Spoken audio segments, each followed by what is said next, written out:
Traders point நண்பர்களுக்கு சிறப்பு வணக்கம். நம்ம டிஸ்க்ளைமர் எடுத்துக்கிறோம். நம்ம செபி ரிஜிஸ்டர்ட் அட்வைசரோ அறிவோ கிடையாது. நம்ம இங்கே பேசக்கூடியது எல்லாமே தகவலாக மாத்திரமே பார்க்கப்படணும். இது யாருக்கும் முதலீடு சம்மந்தமாகவோ பங்குகளை வாங்கவோ விற்கவோ நம்ம எந்த ஆலோசனையும் கொடுக்கப்படலை. எல்லா தொழிலையும் ரிஸ்க் இருக்கும். ரிஸ்க்கை புரிஞ்சுட்டு எச்சரிக்கையோட தொழில் செய்யும்போது எல்லாமே நல்லாயிருக்கும். நம்மளை ஆதரிக்கிற அனைத்து நல்ல உள்ளங்களுக்கு நன்றி. வளமுடன் வாழ்க. நண்பர்களே, நம்ம மிட் கேப் பார்த்துட்ருக்குறோம். அந்த மிட் கேப்பில் இப்போ ஐடிஎஃப்சி ஃபர்ஸ்ட் பேங்க் பார்க்குறோம். இவங்க ட்ரெண்ட் லைன் கிளாஸிஃபிகேஷன்ஸில் ஒரு மிட் ரேஞ்ச் பெர்ஃபார்மர் அப்படிங்கிற கேட்டகரி கிளாஸிஃபிகேஷன்ஸ்குள்ளே வராங்க. மாடரேட் மீடியம் ஃபினான்ஷியல் ஸ்ட்ரென்த் இருக்குது. அஃபோர்டபிலிட்டி இன் ப்ரைஸ் ப்ரைஸ் இருக்குது, வேல்யூஷன் இருக்குது. அதே மாதிரி மூமெண்டம் இப்போதைக்கு டெக்னிக்கலாக நியூட்ரலாக போயிட்டுருக்கு. அனாலிசிஸ்ட் ப்ரைஸ் டார்கெட்டாக 91 அப்படின்னு சொல்லிட்டு டார்கெட் அப்கிரேட் பண்ணியிருக்கிறாங்க. பிஇ ஜோனை பொறுத்த வரைக்கும் இது இன்னும் பை ஜோனில் தான் இருக்குது. இவங்களோட ஃபண்டமெண்டல் கீ மெட்ரிக்ஸ் பார்த்தோம்னா 1.4 இன்ட்ரெஸ்ட் கவரேஜ் ரேஷியோ இருக்குது. இப்போ அடிக்குவேட் லெவலில் அவங்க ஆப்டிமம் லெவலில் மெயின்டைன் பண்ணுறாங்க. ரிட்டர்ன் ஆன் கேபிட்டல் எம்ப்ளாய்டு 7.1 இருக்குது. இது ஒரு நார்மல் ரிட்டர்னில் இருக்குது. அதே மாதிரி ROEயும் 9.1 இருக்குது. இதுவும் நார்மல் ரிட்டர்னில் இருக்குது. டெப்ட் டு ஈக்விட்டி 1.6 இருக்குது. நம்ம பேங்க் அப்படிங்கும்போது இது தவிர்க்க முடியாது அப்படிங்கிறத பார்த்துருக்குறோம். பிஏ பொறுத்த வரைக்கும் 19.7 இருக்குது. ஸோ இப்போ 25 வரைக்கும் போகிறதுக்கு வாய்ப்பு இருக்குது அப்படிங்கிறது தான் நம்மளுடைய பார்வை. பிபி 1.8 இருக்குது. இதுக்கு இன்னும் 5 வரைக்கும் பொட்டன்ஷியல் இருக்குது அப்படிங்கிறது நம்மளுடைய பார்வை. 1 இயர் ஃபார்வர்டு ஃபோர்காஸ்டர்ஸோட இபிஎஸ் எஸ்டிமேஷன் 5.1 இருக்குது. அதே சமயத்தில் சர்ப்ரைஸ் -1.8 எடுக்கிறாங்க, எதிர்பார்க்குறாங்க.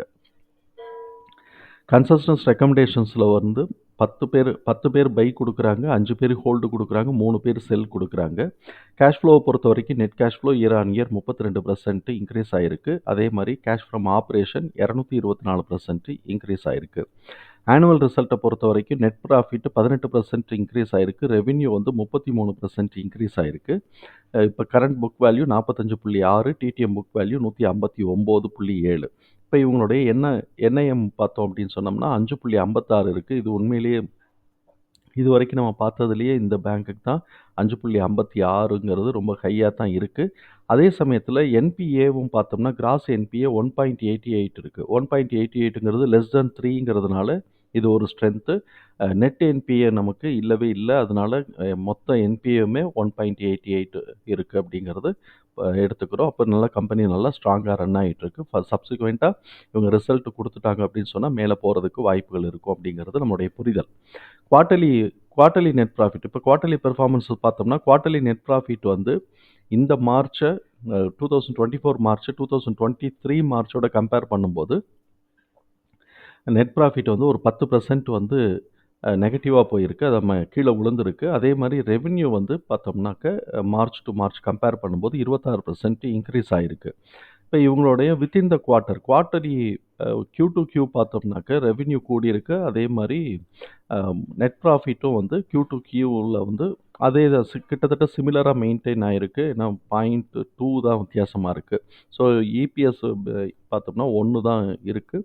இந்த இபிஎஸ் மாத்திரம் கொஞ்சம் இன்க்ரீஸ் ஆக ஆரம்பித்தாங்கன்னா ஸ்டாக் ப்ரைஸ் நல்லா மேலே போகிறதுக்கு வாய்ப்புகள் இருக்குது. ஷேர் ஹோல்டிங் பேட்டர்ன் பார்த்தோம்னா இவங்க ஹோல்டிங் 37% இருக்குது. லாக்டு 14% இருக்குது. இவங்க எஃப்ஐஎஸ் 0.65% கிட்டக்க இவங்க டிக்ரீஸ் பண்ணி வச்சுருக்கிறாங்க டிசம்பர் டு மார்ச்சோட ஹோல்டிங்கை. அதே மாதிரி டிசம்பர் டு மார்ச்சோட ஹோல்டிங்கை மியூச்சுவல் ஃபண்ட்ஸ் கிட்டத்தட்ட ஒரு 0.7 கிட்டக்க டிக்ரீஸ் பண்ணி வச்சுருக்கிறாங்க. இப்போ இவங்களோட இந்த இபிஎஸோட இது எல்லாத்தையும் தூக்கி நம்ம உள்ள தூக்கி போட்டோம். இப்போ நம்மளுக்கு ஃபேர் ப்ரைஸ் 65ன்னு வருது. அதுக்கு 65ன்னு எடுத்தோம்னா 1.5ன்னு போட்டோம்னா 97 இருக்குது. இப்போ கரண்ட் ப்ரைஸ் 81 இருக்குது. இப்போ இபிஎஸோட டிடிஎம் 4.2. ஆனால் இவங்க எக்ஸ்பெக்ட் பண்ணக்கூடிய எஸ்டிமேஷன் 5.1. ஸோ இப்போ டிடிஎம்மை காட்டிலும் எஸ்டிமேஷன் கூட இருக்குது. அப்போ அந்த எஸ்டிமேஷன் கூட இருக்கிறதுனால அந்த வேல்யூக்கே மூவ் ஆகிறதுக்கான வாய்ப்புகள் இருக்குது அப்படிங்கிறது நம்மளால் புரிஞ்சுக்க முடியுது. அப்படி வந்தது அப்படின்னு சொன்னாக்க இப்போ 81 இருக்குது. 67 உடைச்சிட்டாங்க அப்படின்னு சொன்னாக்க 127லேருந்து 140 வரைக்கும் இதுக்கான ஃபஸ்ட்டு ஸ்கோப் இருக்குது. அந்த ஃபஸ்ட் 127 + 140, அந்த 127 அப்புறம் 140 இதுக்கான ஃபஸ்ட்டு ஸ்கோப் இருக்குது. அதை உடைச்சாங்க அப்படின்னு சொன்னால் 155லேருந்து 169க்கு இருக்குது. இப்போ இந்த 155லேருந்து 169 இப்போ போவாங்களாங்கிறத நம்ம எதிர்பார்க்க முடியாது.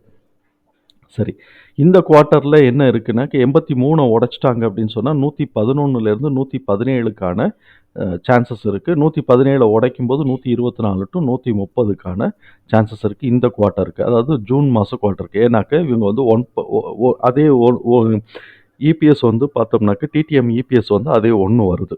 ஸோ இப்போ அது மாதிரி வந்தது அப்படின்னு சொன்னாக்க 111லேருந்து 117 இதுக்கான ஸ்கோப் இருக்குது. எப்போனாக்கா இந்த 83 இல்லாட்டி 84 உடைக்கணும். அப்படி மேலே உடைக்கும்போது 111லேருந்து 117 வரைக்கும் சான்சஸ் இருக்குது. அதை உடைச்சி போனாங்கன்னா அடுத்த இதுக்குள்ளே போகிறாங்கன்னா 124 டு 130 சான்சஸ் இருக்குது. ஸோ இப்போ இந்த டீட்டெயில்ஸை தூக்கி நம்ம உள்ளதுக்கு போட்டோம். கீழே வந்து 68 உடைச்சான்னா 57, 38. இது எப்போனாக்கா இபிஎஸ் டவுன் ஆகும்போதோ இல்லாட்டி ஒன்றே மெயின்டைன் பண்ணிகிட்டு இருந்தாங்களோ அப்படி வரும். இப்போ வந்து 68, 54, 38, 25. இந்த 38, 25 இப்போதைக்கு வர்றதுக்கு இல்லை. 68 சப்போர்ட் எடுக்கணும், அப்படி இல்லைன்னா 54 சப்போர்ட் எடுக்கணும்.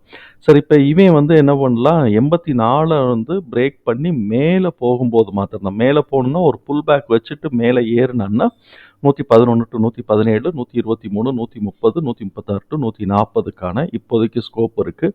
இதை உடச்சி போனாங்க அப்படின்னு சொன்னா தான் நம்ம வந்து 155லேருந்து 169 எதிர்பார்க்கலாம். ஆனால் 155 டு 169 இப்போ வருமாங்கிறத சொல்லாட்டியும் நம்ம தெரிஞ்சு வச்சுக்குவோம். 140 வரைக்கும் மேக்ஸிமம் நம்ம படத்தில் போடுற மாதிரி வச்சுக்கிட்டு உட்காந்துருக்கலாம்.